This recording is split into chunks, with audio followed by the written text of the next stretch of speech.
తిరుపతి జిల్లా గూడూరు పట్టణంలోని గమల్లపాలెంలో నివాసం ఉంటున్న శివయ్య అనే వ్యక్తి తన కుమార్తెకు ఆగస్టు 10వ తేదీన వివాహం నిశ్చయం అవడంతో కుమార్తె పెళ్లి కోసం 32 సవర్ల బంగారం 1,20,000 నగదు ఇంట్లో దాచుంచి శుక్రవారం తెల్లవారుజామున 3 గంటల సమయంలో పని మీద నెల్లూరుకు వెళ్లగా ఇంట్లో దొంగతనం జరిగిందని తమ కుమారుడు ఫోన్లో సమాచారం ఇవ్వగా తాము నెల్లూరు నుండి హుటాహుటిన ఇంటికి వచ్చి చూడగా తాము తమ కుమార్తె పెళ్లి కోసం బీరువాను దాచి ఉంచిన సుమారు 32 లక్షల విలువ చేసే 256 గ్రాముల బంగారంతో పాటు 1,20,000 రూపాయలు దొంగలు దోచుకు వెళ్లారని ఆవేదన వ్యక్తం చేశారు.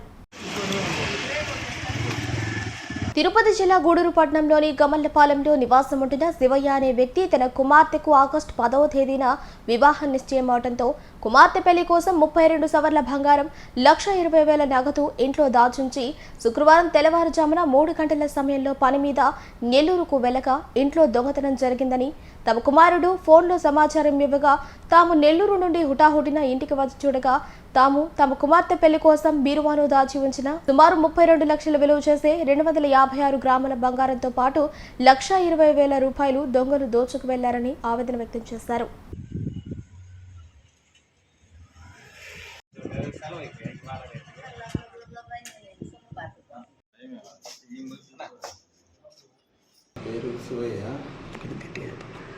నా పేరు శివయ్య. మా పాప పెళ్ళి ఆగస్టు 10. నేను బంగారం తెచ్చి పెట్టుకున్నాను ఇంట్లో. నిన్న 32 సవర్లు నిన్న అన్స్పెక్టెడ్గా మాకు ప్రయాణం పడింది. చీకటితో 3 గంటలకు లేచి 3:30కి లేచి ఇంట్లో నుంచి నెల్లూరుకి వెళ్ళాము. నెల్లూరుకి వెళ్ళి మా ఆడవాళ్ళు వదిలేసి మా పాపను వదిలేసి వచ్చేటప్పుడు నాకు ఫోన్ వచ్చింది. మా అబ్బాయి చేశాడు, ఇంట్లోనే ఉన్నాడు మా అబ్బాయి, బెడ్రూమ్లోనే. ఈ విధంగా తలుపులు కొట్టేశారు అంటే ఏం జరిగింది ఏంటంటే నాకేం తెలియదు, నువ్వు రా అన్నాడు. నేను తొందరగా నేరుగా ఇంటికాడికి వచ్చి కలిసి ఈ విధంగా జరిగింది. మెయిన్ తలుపు పగలు కొట్టేసారు. ఈ తలుపు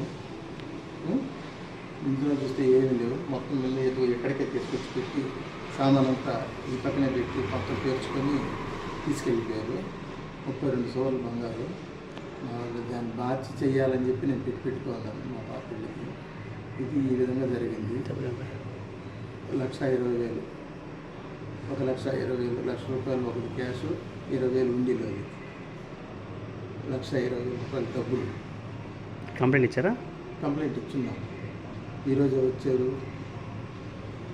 వేలుముద్దులు, వాళ్ళ స్క్వాడ్ వచ్చారు తిరుపతి నుంచి. వాళ్ళు తీసుకొని ఉన్నారు.